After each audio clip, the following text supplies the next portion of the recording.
Today's best music. Magic 89.9. Hello, everybody. Welcome. This is today's best music, Magic 89.9. My name is Ashley. I'm back here with you guys again for a very, very special interview. We are here with an incredible singer, songwriter, and I think one of the youngest people I've ever interviewed to date. Everybody, please give a warm internet welcome to the incredible Claire Rosinkranz. Hi, Claire. Hi, how are you? I'm great, thank you. Thank you so much for being here with us today. Of course, I'm excited. We're so excited to have you, and we can't wait to hear all about your music. Your song, of course, Backyard Boy, has been playing at our radio station for a couple of weeks now. Before anything, I do want to ask you, how are you? How have you been doing? And how have you been coping with kind of this crazy year we've all been having? I'm good. I've definitely become adjusted to everything because it's been a while. So it's like it was shocking at the beginning, but now I've gotten to a rhythm and I'm doing pretty well.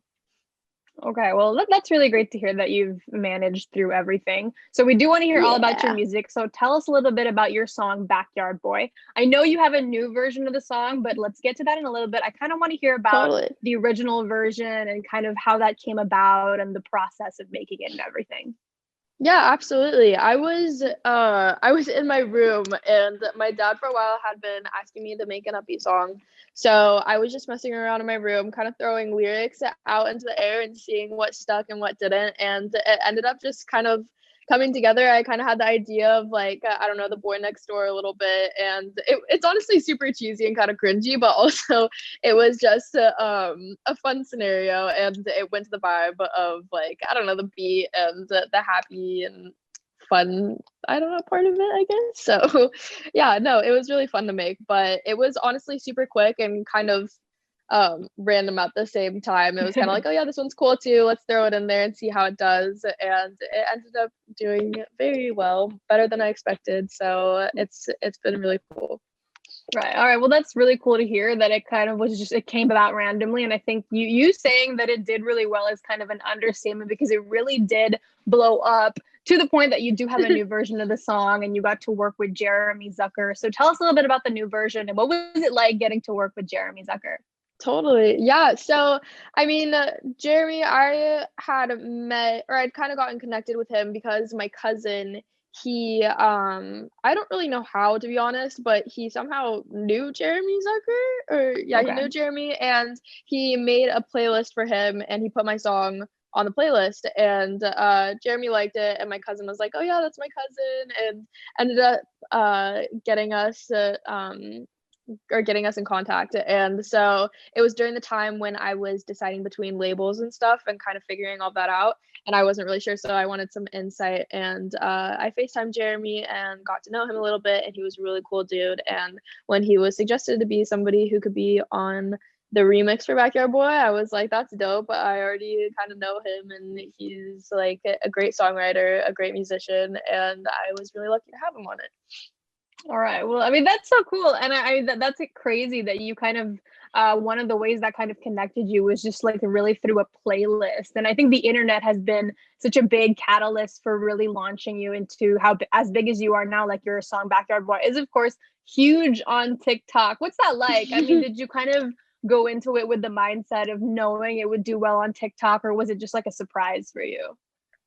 Oh my God, sorry. This is it's a don't worry. I definitely did not think that it was going to be as big as it is now. Like, absolutely not. I was like, oh yeah, this is cool, maybe it will do well. There was really no I don't know, I wasn't like, oh yeah, this one's gonna be big. I really I showed some of my friends, my family heard it, and a lot of them, oh my gosh, sorry. No worries at all. a lot of them were like, oh yeah, Claire, this is gonna do really well, I think it's gonna kind of blow up. And I was like, no, it's definitely not going to. And I don't know, it's just probably what friends say and whatever. And then when it happened, I was kind of just shocked that that was about it. I was just shocked. I was like, oh, people are listening to it, people are using it, people do like it. I think, yeah, a lot of people definitely like it even more than me. I think I did put a lot of work into it, but I think I don't know, people just really enjoyed it a lot more than I was expecting. Right. I mean, I've seen your song so many times on videos right on TikTok. Have you seen those? Like there's all kinds of videos that use your song kind of in the background or as the focal point. Do you have a favorite out there on TikTok? Oh, I I could not choose a favorite because there's so many.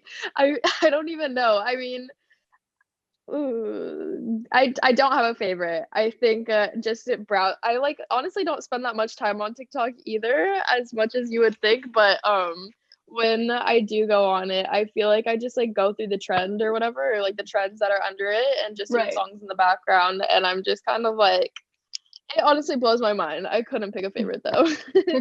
All right. I mean, understandable. So you did mention earlier, and I think this is a really big part of your music in general, that you work with your dad, and I think you do record a lot of songs with him. What's that like, or how did you two kind of get into that whole process of making music together? Yeah, well, when I was little, like really, really little, I would constantly even just be doing little, like, I don't know, things that he was working on. Like he would work on TV shows and commercials and whatever. And sometimes he would need help with a jingle or just like a line or a lyric or whatever. And he would always be like, Claire, like, can you write just a little verse that is kind of like has this vibe a little bit? And I would usually write it because writing is definitely my favorite part out of everything. And I've been writing since I was like ever since I can remember, but like I really, really remember writing songs when I was like 8 years old. So I don't know, he would call me into the studio and be like, hey, can you record this little thing? And so it kind of was just a gradual thing until when I was older and actually writing like full songs. And I don't know, just like getting more serious about it, we were like, oh wait, like let's actually get serious about it. And I mean, more like me, I was like, I really want to do this, so my dad was totally on board. So now it's like it's super cool and really easy to be able to have like your dad be your producer, I guess, because he really captures my vision and he's able to kind of just execute exactly what's in my head and get it out and then put his own thing on it and make it even better. So it's a really cool dynamic, and I love it, and it's great to work with my dad. So yeah. Oh, well, that's so great that you guys have that dynamic. And, I mean, that's crazy to me that you're writing songs as young as like 8 years old. Did you find that that was something that came really naturally to you? You kind of just resonated. You're able to, put melodies together, put words together. And what's your process like Yeah. going into that? Yeah, I mean, when I don't know, I feel like I started off writing even like little poems and stuff, and it's honestly just the way that like I don't know, I love the idea that you're able to just create like complete like feelings and emotions. Like you're literally able to create a feeling or an emotion or a vibe or like a setting or an atmosphere. You can like create whatever you want with words, and you just have to articulate them right and put them together in a way that makes other people kind of just like get the way that you're feeling, or you can even I don't know, you can make them feel however you want, I feel like.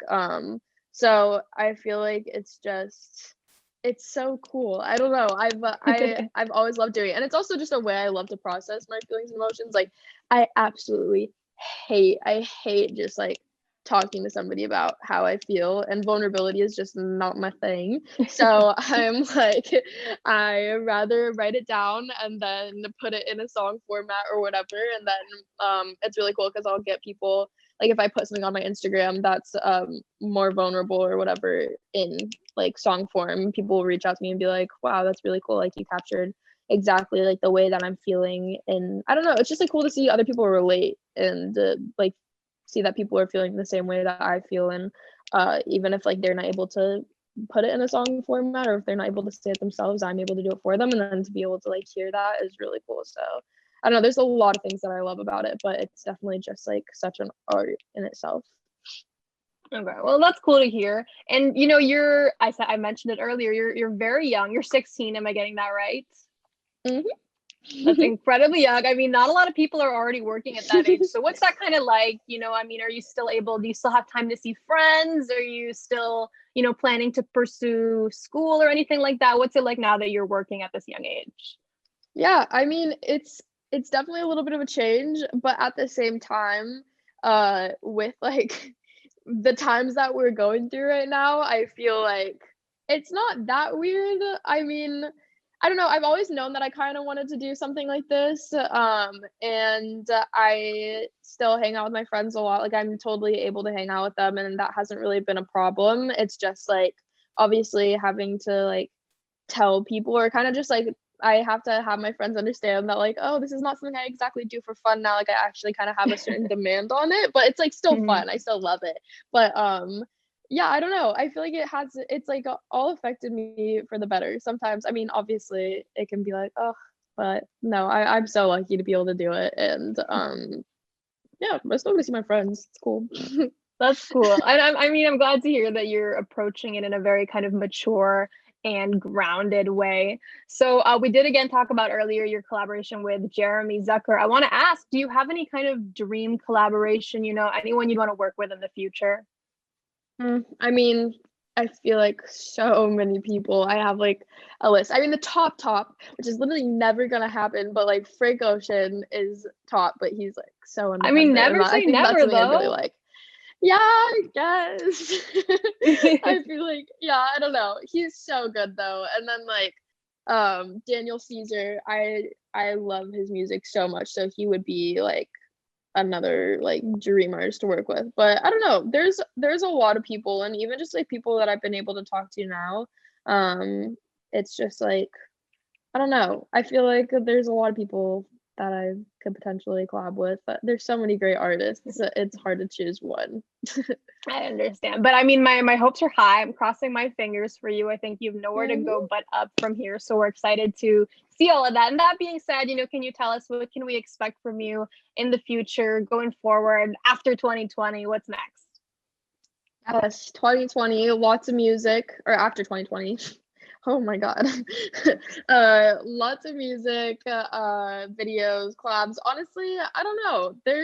I'm honestly just hoping to get as much out as possible, and just like music, because I have so much written down, but also even like right now we're working on other kind of features, like how we did Jeremy Zucker on Backyard Boy. We have a couple other people who will be on Tough Guy and Seriously and Beverly Hills Boyfriend, and also there is a video with Jeremy Zucker coming out really, really soon. It's almost finished, for like the remix of Backyard Boy. And yeah, I don't know, once everything's over, I really want to perform, so that's something I really look forward to, but I guess we'll just have to see when that is able to happen. All right, and we're looking forward to it too. Hopefully someday we'll get to see you here in the Philippines. So before we do head out of here, how about just a quick little message to all of your Filipino fans? Yeah, I just want to say I'm so excited for the day when I can come and actually see everybody in person and perform. I'm just like really stoked to do that, and Asia is definitely like at the top of my list. So I will be definitely visiting the Philippines whenever I can. All right. Well, we hope to see you. So thank you so much, Miss Claire Rosinkranz, for joining us today, for sharing about your life and your music. Once again, the song Backyard Boy is playing every single day on Magic 89. Vote for 89.9. Vote for it. Request for it. Do whatever you want. We thank you so much for hanging out with us today. It was such an honor. Thank you for taking the time. Of course. All right. I'm so excited I got to do it. Thank you. And good luck, of course, too, with your music and everything ahead of you. My name is Ashley. And once again, this has been today's best music, Magic 89.9.